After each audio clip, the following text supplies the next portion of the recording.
Mes tik mylim Lietuvą tėvynę ir trispalvę vėliavą tautos. Mes tik mylim Lietuvą tėvynę ir trispalvę vėliavą tautos. Mums nereikia toli rastų smarvės, mums nereikia vėliavos žydros. Mums tik reikia tautinės valstybės ir per amžius laisvos Lietuvos. Mums tik reikia tautinės valstybės ir per amžius laisvos Lietuvos. Lietuva! Lietuva! Lietuva! Lietuva! Laisva!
Su mūsų tautinės valstybės gimtadieniu visus sveikinu!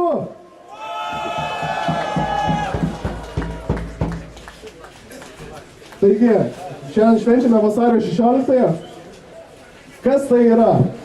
Tai yra tai, kad 18 metais grupelė maištininkų vadovavosi visiškai neracionaliais argumentais, tačiau jautėsi, kad mes patys galime, mūsų tauta gali pati tvarkyti savo valstybę, nepaklausė įvairių tarptautinių patarėjų ir sukūrė valstybę, kurią dabar mes galime didžiuotis. Iš tikrųjų, koks ir yra valstybės tikslas? Ar valstybės tikslas yra aptarnauti mums nenaudingoms, tarkim, mūsų tautai nenaudingoms tarptautinėms sutartims, kurios, pavyzdžiui, pareigoja mus parduoti savo žemę, jeigu mes to visai nenorime.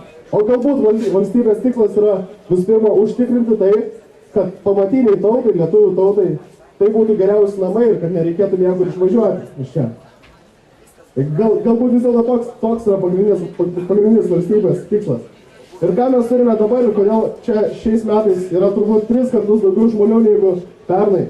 Šiemet mes turime tai, kad būrys Lietuvos savanorių surinko 320 000 parašų tam, kad Lietuvos žemė nebūtų parduodama užsieniečiams.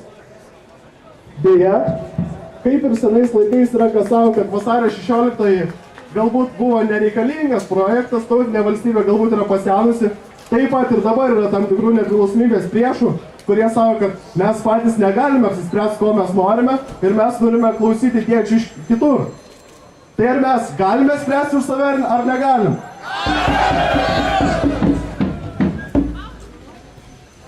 Mūsų politinis elitas, kuris ne tik tyčias iš tautos, tačiau visiškai mūsų jau nebeklauso turbūt ilgą laiką, savo, kad mes rinkdami parašus, tai yra aš rinkdamas parašus, manipuliavau emocijomis, kad jie teigia, kad dėl to reikia referendumą stabdyti.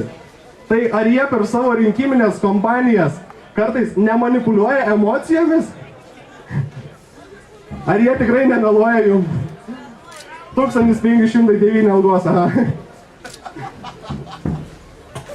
Aš manau, kad šis referendumas turbūt yra vienas gražiausių ir doriausių dalykų, kas iš viso buvo mūsų atkurtoje valstybėje.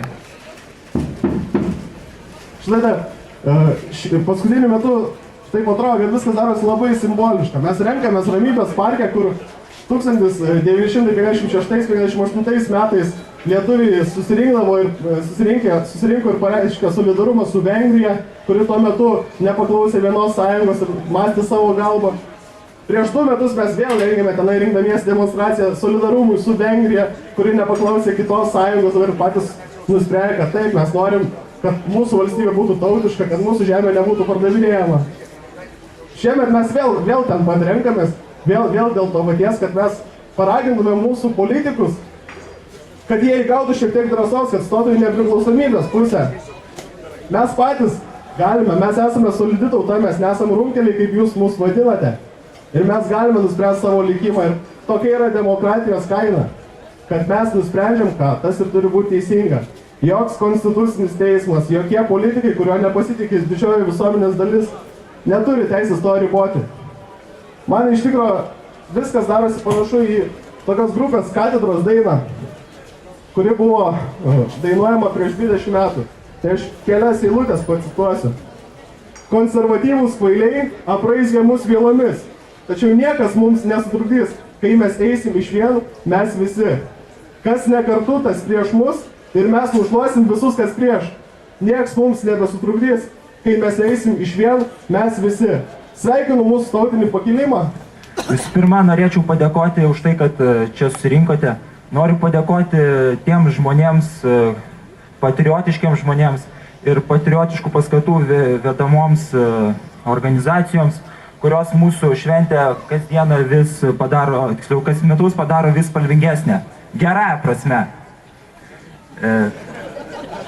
Prieš daugiau nei 90 metų mūsų tauta iškovojo savo laisvę, atkūrė valstybę ir tą laisvę mums reikėjo dar ne kartą apginti ir dainomis ir krauju.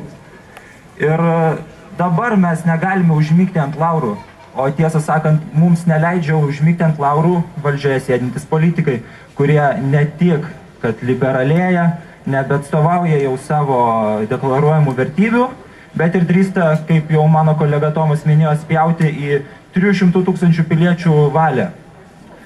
Bet aš nenoriu, kaip dauguma čia piešia, labai negatyvius scenarijus, nes iš esmės viskas yra gerai. Mes turime teisę dabar burtis į visuomeninius judėjimus ir pakreipti valstybės vairą tą linkmę, kurią mes norime. Taip pat mūsų politikams liberalėjant labai daug žmonių krypsta į totalitarinę Rusiją. Tai yra, jiems pradeda patikti kai kurie tenais leidžiami įstatymai. O mūsų organizacija sako, ne rytams ar vakarams, Lietuva Lietuvos vaikams! Ne rytams ar vakarams! Lietuva Lietuvos vaikams! Ačiū! Lietuva Lietuvos vaikams! Ačiū. Ačiū, miela Mindaugui. Mūsų širdis labai artina ir jungia dainos. Mes susirinkome labai įvairios mūsų vėliavos. Mes labai įvairūs žmonės. Ir mus visus vienyje meilė tėvyniai, meilė Lietuvai. Taigi, Lygaudė, nuostabus dainorėliai, prašom jūs.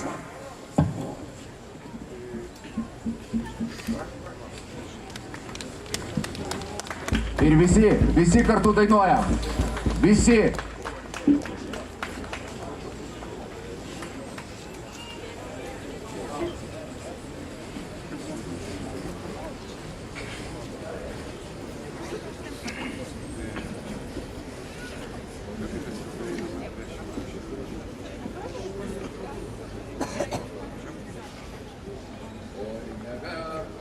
Tuščiai